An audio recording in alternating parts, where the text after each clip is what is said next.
Hello, beautiful lady bosses. Welcome back to another episode of LadyBoss Unplugged. Today, we're going to be getting real about something that so many of us face, but don't talk enough about. What do you do when the girl in the mirror feels like a stranger, or worse, an enemy?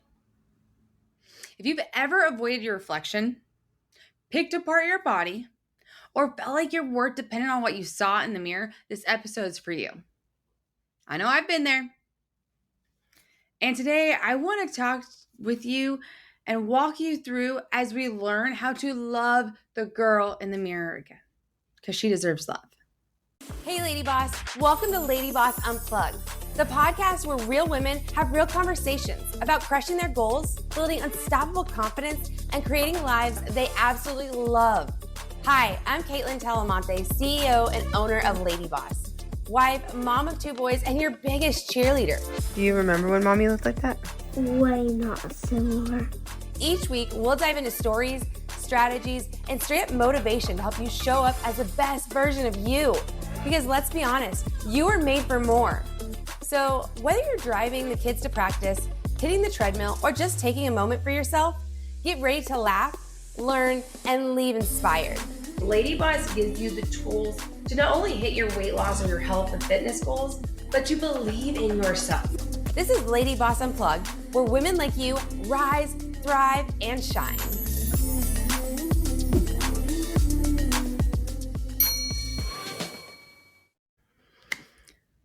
Okay, ladies, let me take you back to a moment I will not forget. The moment I had gained all the weight back. And I stood in the mirror and I just broke. Felt defeated, ashamed, like everything I had worked for slipped away. I will never forget where I was at, the town, the city, the hotel. Sitting in my hotel room crying. But here's the part that might surprise you. My confidence, it never left. Because by that point, I had already started rewiring my worth. I had learned that my value doesn't shrink or grow with the scale. And yes, ladies, trust me, it took time. It took time. In the early days of my journey, I believed that I'd be loved when I lost the weight, or I'd fit in once I was thinner. And those thoughts haunted me. They were thoughts I had as a teenager, let alone into adulthood. But over time, something shifted. One day, I walked into a friend's hair salon. I won't forget this, ever.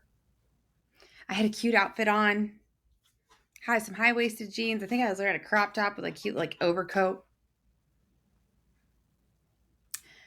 And one of the other stylists looked at me and said, "I am so proud of you. You're glowing. I love your confidence."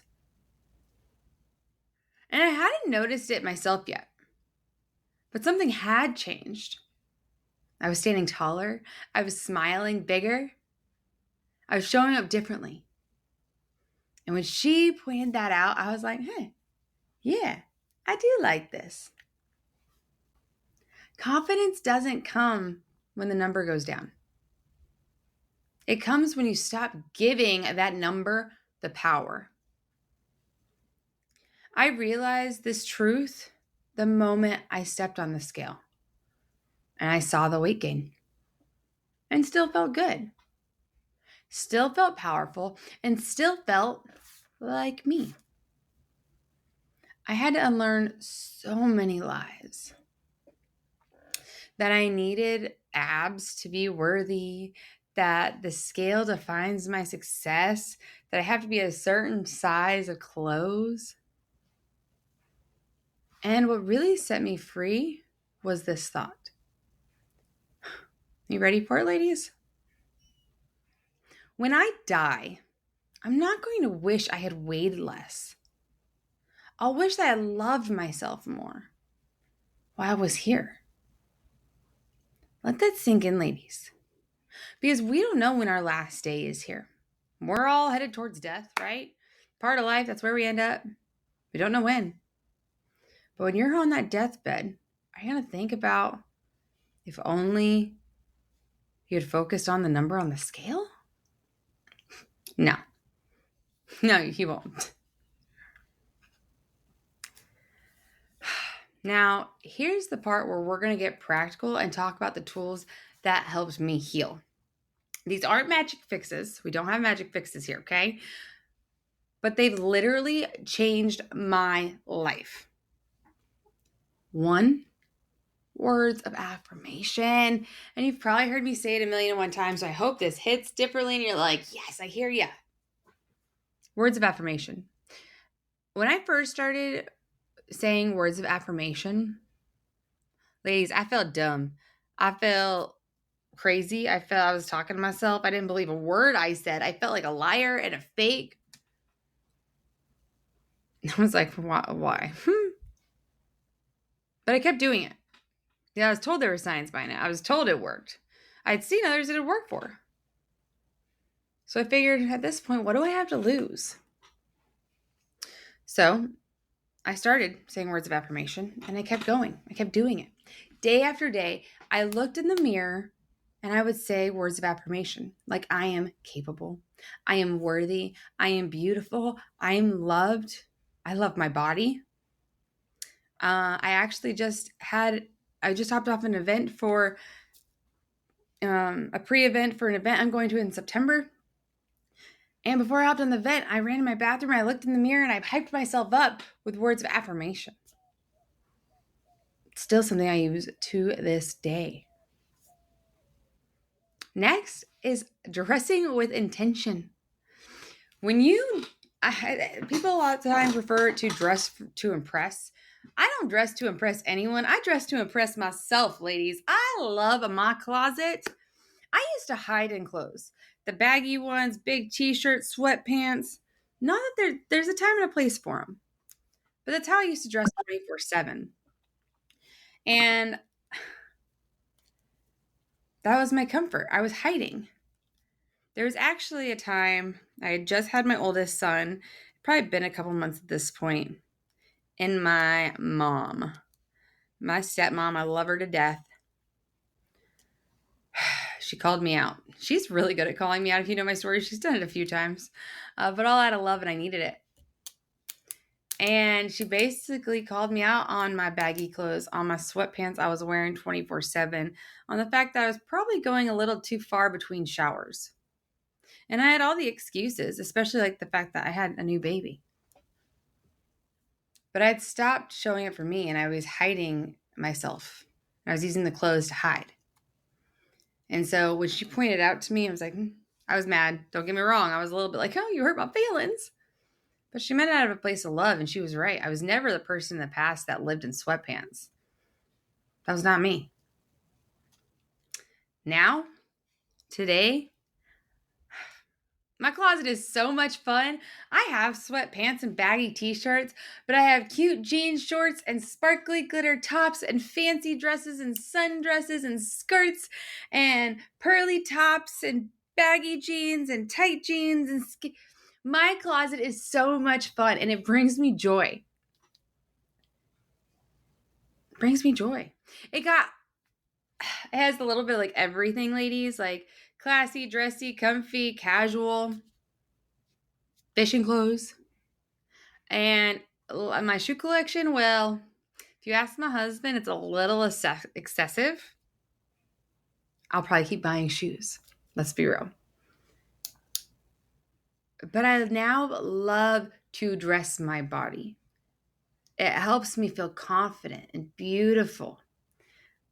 I don't wait for the next event to dress up. I just do it because I can. And I grew up in a small town. And if you were getting dressed up, you were going somewhere. And 1,000,001 people, there's not 1,000,001 people in the town, but people would 100% ask you, where are you going? You look great. What's the occasion? And so that used to be my thought process. Is like, I can't just dress up to dress up. I have to wait for the event. There has to be a purpose. But that's a lie. That's not true. I can dress with intention any day I want, however I want. I don't wait for an event anymore. In fact, just went back to my hometown last week. Oh, I'm going to sneeze. Last week. And I got dressed for the day. I put on a cute top, some cute jeans, and some cute shoes. It was all cute. I like to dress cute. And me and my husband went out to lunch. And you know what I got asked? Y'all both look so good. Where are you headed?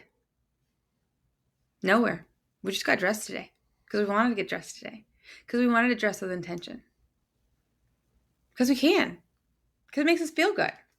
There didn't have to be a reason. We did it just because we can. I do it just because I can. Dress with intention. A tool that helps me heal. The next one is movement. Move your body. The kind of movement that makes you feel alive. And it doesn't have to be the same thing over and over again. But move it. What makes you feel alive, exhilarated, like, oh, I did that. For me, it's dancing. Hands down, dancing will completely shift my mood, my mindset. It is like, yeah, I love to dance. It makes me happy. It brings me joy. There's just something about it that makes me feel powerful and beautiful and free. I mean, on this trip I just got back from, there was no plan to do this whatsoever. We were driving down the road and my youngest, who was 7, just turned 7, said, Mom, I want to go rafting down the river. And I've gone rafting years and years ago, like pre-kids years. And it was a blast. It was fun, but I hadn't done it in a while and my husband wasn't so sure about it. But the 7-year-old wanted to do it. So we did it.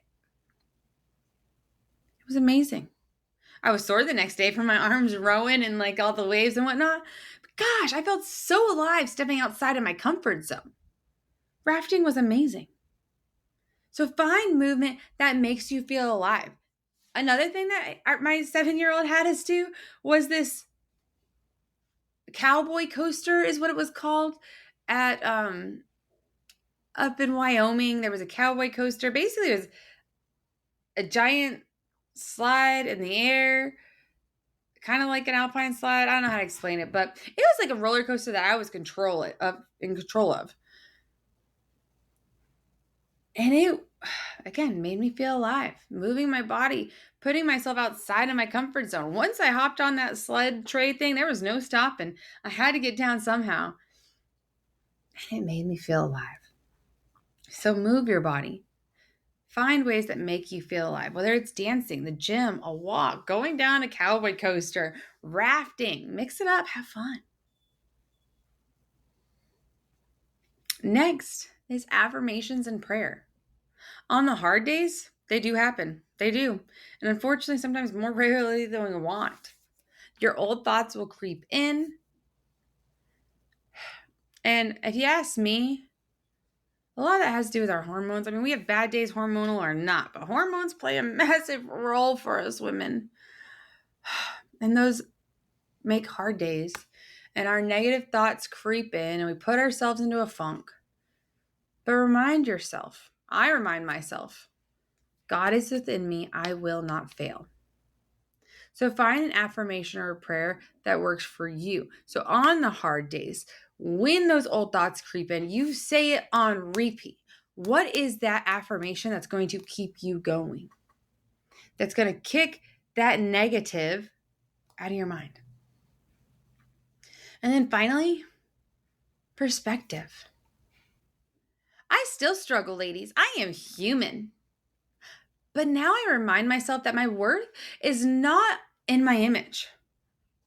I am proud of the body that carries me, that lets me show up for my kids and my husband and you ladies and supports me every single day. My worth is not in my image. I am proud of this body.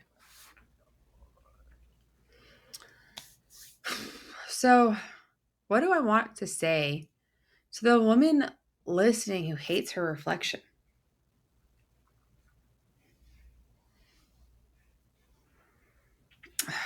Honey, I want you to know that your reflection is not your enemy and your body is not broken. You're not a project to fix. You are a woman becoming, finding herself. You are beautiful. And you are worthy of love right now. Not 10, 20, 30 pounds from now. Not once you're more consistent. Right now. And if you're not ready to love yourself fully today, that's okay too. It doesn't happen overnight. But let's just start here. Tonight, go to the mirror, look yourself in the eyes, and say these words. I love you. Even if your voice shakes, ladies. Even if you don't believe it yet, even if you cry, look at yourself in the mirror and say, I love you. Say it anyways. Say it until you believe it, because you will start to believe it. Ladies, I just want to thank you for spending this time with me and for showing up for yourself. The journey to self-love is not linear. It's messy. It can be real messy, but it's real and it is so worth it. You are definitely not defined by the number on the scale. And you're not just a body. You're a soul, a light, a lady boss for sure. And you deserve to love that girl in the mirror. I love you, ladies, and I'll see you next week. Bye.